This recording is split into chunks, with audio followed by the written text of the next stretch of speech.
నమస్కారం NSTV news కి స్వాగతం. నా పేరు సంధ్య. ముందుగా వార్తల్లోని ముఖ్యాంశాల్ని ఇప్పుడు చూద్దాం.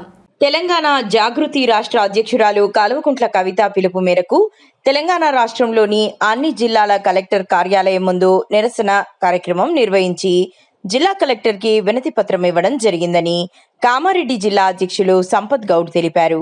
ఈ సందర్భంగా ఆయన మాట్లాడుతూ తెలంగాణ రాష్ట్ర ప్రభుత్వం పేదల ఇండ్లు కూల్చివేయడం జరుగుతుందని, ఖమ్మం జిల్లాలోని వెలుగుమట్ల గ్రామంలో ఇండ్లు కూల్చిన పేదలను పరామర్శించి నిరావధిక నిరాహార దీక్షకు వెళ్లిన కవితక్కను పోలీసులు అరెస్టు చేయడం తీవ్రంగా ఖండిస్తున్నామని తెలిపారు.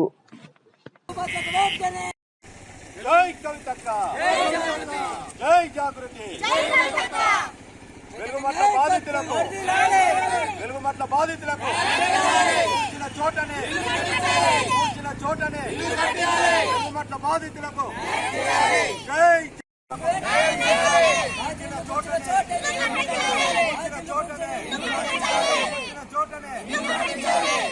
బాధితులకు కవితక్క నాయకత్వం, జై జాగృతి. జై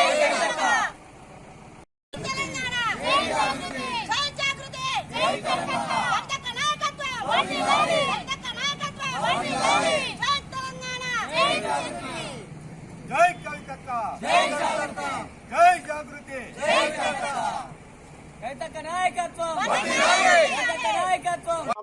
సాగుతున్న ఈ అరాచక పాలనకు ఫుల్ స్టాప్ పెట్టాలనే ఉద్దేశంతో ఇవాళ ఖమ్మం జిల్లాలో వెలుగుమట్ల గ్రామంలో ఒక బీదల ఇండ్లు కూల్చినటువంటి ఈ ప్రభుత్వం అదే బంజారాహిల్స్, జూబ్లీ హిల్స్ లో ధనికుల ఇండ్లు కూల్చే దమ్ము ధైర్యం ఉందా? ఇవాళ హైడ్రాకు ధైర్యం ఉందా అని మేము నిలదీస్తున్నాం. తెలంగాణ జాగృతి తరఫున ఇవాళ వెలుగుమట్ల గ్రామంలో బీద వాళ్లకు ఎంతో అన్యాయం జరిగింది. వాళ్ళకి నిట్ట నిలువున వాళ్ళ ఇండ్లను కూలగొట్టి వాళ్ళని అక్కడి నుంచి వెళ్ళగొట్టే పరిస్థితి కనబడ్డది. అటువంటి బాధితులను ఆదుకోవడానికి ఏ ప్రతిపక్ష పార్టీ రాలేదు, ప్రభుత్వం రాలేదు. ఇవాళ ప్రతిపక్షమైన ప్రభుత్వమైన అన్ని రకాలుగా ఎవరికైతే బాధలు కలుగుతున్నాయో వారి బాధలు తీర్చేందుకు ఒకే ఒక నాయకురాలు ఉన్నది, కవితక్క గారు. ఇవాళ కవితక్క గారు వాళ్ళకు పూర్తి స్థాయిలో అండగా ఉండి వెలుగుమట్లలో నిరసన దీక్ష కూర్చోవడం జరిగింది. అక్కడ పోలీసులు అరెస్ట్ చేయడం జరిగింది. దాని తర్వాత తెలంగాణ జాగృతి కార్యాలయంలో ఇలా అనేక రకాలుగా ఆ బాధితులను ఆదుకోవడానికి నిరసన కార్యక్రమాలు చేపట్టడం జరుగుతుంది కవితక్క గారి ఆధ్వర్యంలో. అలాగనే కాకుండా ఇవాళ ఈ తెలంగాణ రాష్ట్రంలోని అన్ని జిల్లా కేంద్రాల్లో నిరసన కార్యక్రమం చేస్తూ కవితక్క గారికి మద్దతు తెలుపుతూ ఇవాళ వెలుగుమట్ల గ్రామంలో ఆ బాధితులకు ఎక్కడైతే ఇల్లు కూల్చిర్రో అదే స్థలంలో వాళ్ళకి ఇళ్ల పట్టాలు ఇవ్వాలి, వాళ్ళకి ఇల్లు నిర్మించాలని తెలంగాణ జాగృతి తరఫున మా నాయకురాలు కవితక్క గారు డిమాండ్ చేయడం జరుగుతుంది. మేము కూడా వారి నాయకత్వంలో ప్రతి జిల్లా కేంద్రంలో నిరసన తెలుపుతూ జిల్లా కలెక్టర్ గారికి వినతి పత్రం ఇవ్వడం జరుగుతోంది.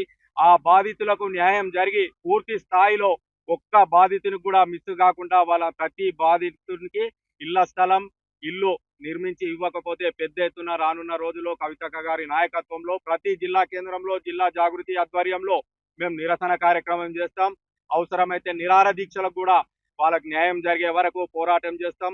ఈ రాష్ట్రంలో ఇంత జరుగుతున్న ప్రతిపక్షాలు కూడా పట్టించుకోవడం లేదు. కేవలం కవితక్క గారు మాత్రమే ప్రజల తరఫున పోరాటం చేస్తున్నారు. ప్రజలకు కూడా ఒక పెద్ద గొప్ప నమ్మకం, మాకేమన్నా ఇబ్బంది అయితే ఇవాళ మాను కాపాడడానికి కవితక్క గారు ఉన్నారనే వాళ్ళకు నమ్మకం ఏర్పడింది. ఇవాళ కవితక్క గారి ఆధ్వర్యంలో పెద్ద ఎత్తున నిరసనలు, ధర్నాలు, రాస్తారోకలు వారికి చేయడం జరుగుతుంది. జై తెలంగాణ.